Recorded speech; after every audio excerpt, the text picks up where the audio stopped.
Justin se tient assis sur une chaise trop gracile pour son gros cul. Heureusement, elle est en cuivre, ou je ne sais pas quoi de métallique, et son dossier est hérissé de motifs aigus après lesquels on s'entame les fringues et la viande. Moi je dis qu'il faut être con pour fabriquer des sièges pareils, ou alors rêveur. Pas songer à l'utilisation pratique de la chose.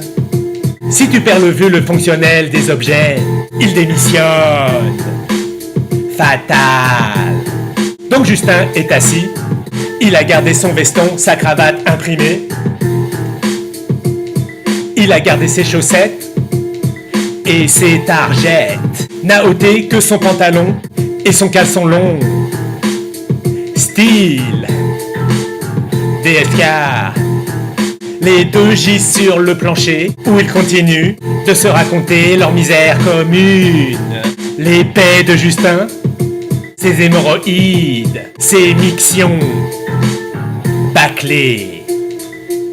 Justin pèse dans les 220 livres.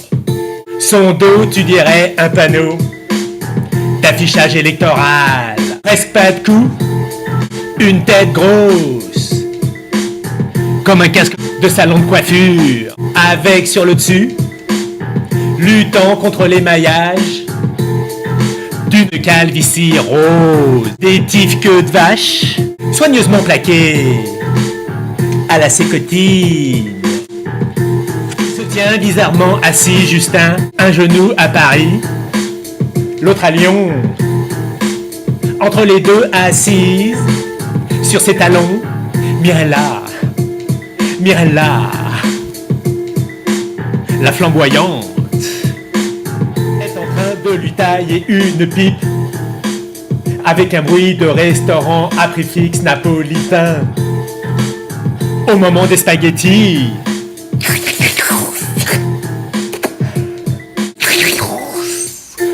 Justin est coupe rosée, nez en pied de marmite, lèvres épaisses et luisantes, paupières en compte sur un regard placide et résigné de ganache asphyxié par trop de nourriture riche. Il contemple la fille qui s'acharne sur sa membrane. Elle a de la technique et de la détermination. Mirella. Sa spécialité, c'est le monde du ciné et de la téloche. Elle fait dans les extérieurs de nuit. Moyennant un petit bouquet au régisseur, elle se pointe avec sa vieille tire américaine aux vitres teintées dont l'arrière est aménagé en petit boudoir. Elle se gare près des groupes électrogènes et alors le défilé commence, car un tam-tam de brousse annonce sa venue. Et toute l'équipe radine en que le si je puis dire. Se faire essorer les glandes, c'est la conjecture idéale pour putasser dans la tranquillité.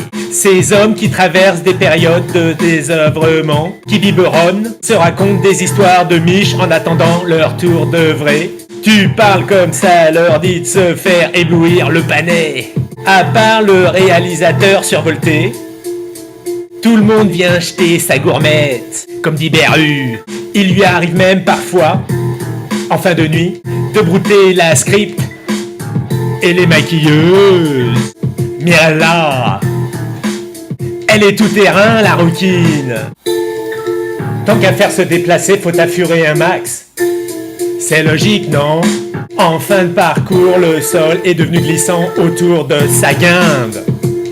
Je te le dis. Et bon, pour t'en venir à cette fée du turlute, elle est aux prises avec le brise-jet du gars Justin. Présentement, derrière la glace sans teint, isolant son salon de sa chambre, Beru et moi assistons à l'opération. Dis-moi, ça a pas l'air d'être un ténor du Zifolo, ton pote. Recan Beru. Elle va se détraquer la mâchoire. C'te de Gers a exprimé de la sorte. Effectivement, la science pourtant très aboutie de la pute ne semble pas mener Justin aux apothéoses. La tête inclinée, ce qui lui vaut un menton supplémentaire. Il regarde mâchouiller son paf, assoupi. La Mirella, elle est vaillante que tu peux pas savoir laquelle point. Au lieu de fléchir, elle enclenche le turbo. Mais c'est pas un turbo mayonnaise. Ses efforts restent stériles. Comprenant leur inanité, elle récupère son don de parole pour questionner. Dis voir, chou, t'aurais pas trop bu de bière? Des fois. 3 fois? Répond Justin. Mirella considère avec mélancolie ce pauvre homme pendant qu'il porte atteinte à sa réputation. Ça t'aiderait, tu penses? Si je te filais un doigt dans l'oigne? Justin met du temps à traduire. Lui, il est provincial et l'argot n'est pas encore parvenu. Quelques termes exceptés, admis d'ailleurs depuis lurette, dans la Rousse, dans son Ardèche natale. Néanmoins, il déchiffre les mabs propose de Mirella et hoche la tête. Franchement, pas la peine, vous déranger, assure le brave homme. L'œil de bronze ne constitue pas sa longueur d'onde. Alors, qu'est-ce qu'on fait? Interroge la chère fille. Je t'entreprendrai bien au vibromasseur, mais je doute que ce soit ton style. Chouchou. Talcoïde rural, tu grimpes fermier, on le sent, tes premières armes ont eu lieu dans une étable. Comme la naissance du petit Jésus. T'es un ramoneur de grand cul des zigues. Je me gourre, la vérité c'est que je t'intimide mon gros loup. Je me gourre. On croit les porte-jartelles noires que c'est la panacée universelle, mais c'est un truc auquel seuls les intellos carburent. Je vois toi, ça te fait ni chaud ni froid, les bas non plus.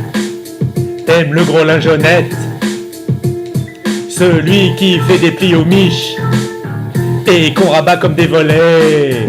La pipe non plus, c'est pas ta tasse de thé. Je parie que c'est la première fois qu'on tutoie le Pollux dans ta brousse. Trésor, vous y allez à l'enfourchement de l'artilleur. L'embroc, façon taureau. À peine en position, tu largues ta camelote. Tout juste si tu cries pas Ensuite, pour que ta partenaire dégage ta durite, t'es près de la nature, quoi. Pas perverti le moindre. Tu te repères à la chaleur, une fois dans la place, tu ne t'attardes pas, juste tu gesticules un peu.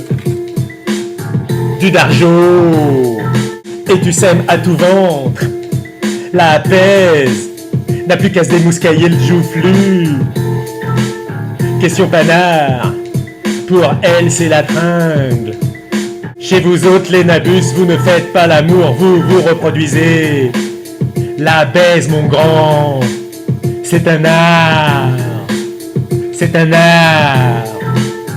Puisque te voilà chez une professionnelle, faudrait que tu piges ce que tu manques. Chouchou. Tu vas pas mourir sans avoir eu un aperçu. Les semailles c'est beau, je conviens. Mais c'est pas avec ça que tu composes un opéra. Que tu composes un opéra. Tu sais pas?